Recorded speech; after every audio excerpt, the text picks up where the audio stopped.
Hi everybody, my name is Rosa Duce. I'm from London, Ontario, Canada. I'm currently living in Hamilton, Ontario. Let me give you guys a story in regards to, the story behind my healing. The story prior to being diagnosed with initially diagnosed with early stage cancer, which progressed to stage 4 cancer.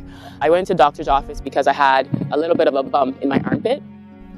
And I thought it was just, like I said, swelling in my armpit from an infection. So I went to the doctor. He put me on antibiotics, only for me to come back maybe a few days to a week or so after, because the antibiotics were not helping and I was actually feeling horrible. And the bump had actually gotten bigger. He said, we're going to have to schedule you for a biopsy because we want to take a sample of the lump that's in your armpit to see what it is. We're not saying it's cancer, but from the looks of it, we want to make sure that it's not and eliminate it. And then that's when he told me, he said, the biopsy found cancer in your armpit. So the lump that's there is a tumor. I think it was B cell, and it was the most aggressive kind of cancer in its field. But they said, let us do the stem cell transplant for you. It's one of the most advanced technologies that we have, and it's so successful among people because of your condition and how severe the cancer is. There's over a 90% chance of you surviving with a stem cell transplant. So I was actually hospitalized for a month to do a stem cell transplant. I did the stem cell transplant. They waited for a little bit, and then finally they came back to tell me the bad news that the stem cell transplant literally did nothing. Cancer is an abnormal, uncontrolled growth of cells from any tissue in the body. It's actually a very, deadly disease that can lead to a lot of ill health and death in some situations, either by primarily destroying the organ and pressure symptoms in the organ that is involved, or by spreading to other vital organs in the body, thereby leading to death by metastasis. So this lady I'm talking about really had an uphill task, to deal with when, she had this diagnosis. Life became miserable for her as she was constantly in and out of the hospital. It was in this state that Rose headed for the healing school.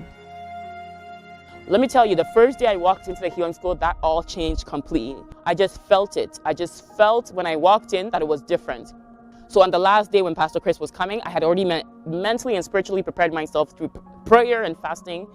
And when he walked in and he was walking towards me, I felt, even before he reached me, I felt cold. I was freezing. So I was shaking and I was crying. And then he came and he touched me. Like, he didn't touch me, but he went like this. And I fell. Till this day, I always tell people, I heard someone say, you were healed. I don't know if it was Pastor Chris, but I heard it. You were healed. And I remember getting up and I was running, but I was crying. And I just knew from that moment on that I was healed. I had received my healing and there was no questions asked. So I went back to London after the healing school service. I went back to London. The doctor scheduled me for a scan. And when the PET scan results came back a couple of days or a week later to the doctor, she called me in. She called me in for an appointment to tell me the results. And when she came in, she says, I'm not exactly sure how to read the results of the scan because nothing is clear. We can't really see where, the tumors are. We can't really see where the cancer is.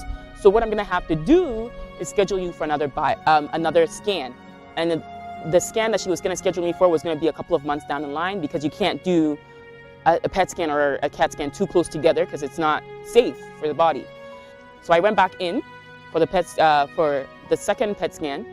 I came back for the results a little bit later, and then it took her about 2 hours to come into the room to tell me that there was no sign of cancer in my body. She said, I have good news for you.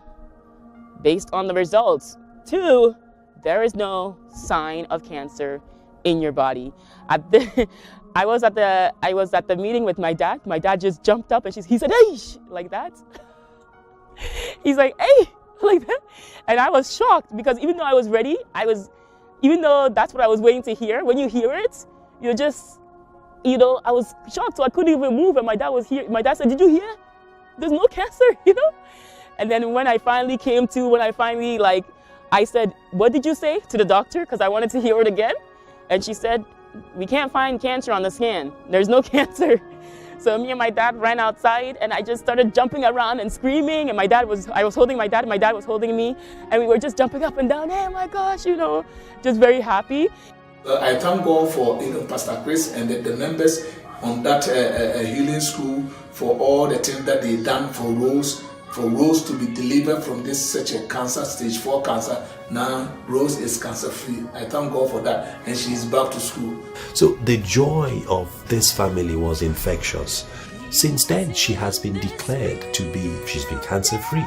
She's living a healthy, active life now, and it's a testimony that none of us will forget in a hurry. What a glorious and unforgettable experience for Rose. She is now able to dream again. Just as the Bible says in Romans 8 verse 37, "In all these things we are more than conquerors through him that loved us."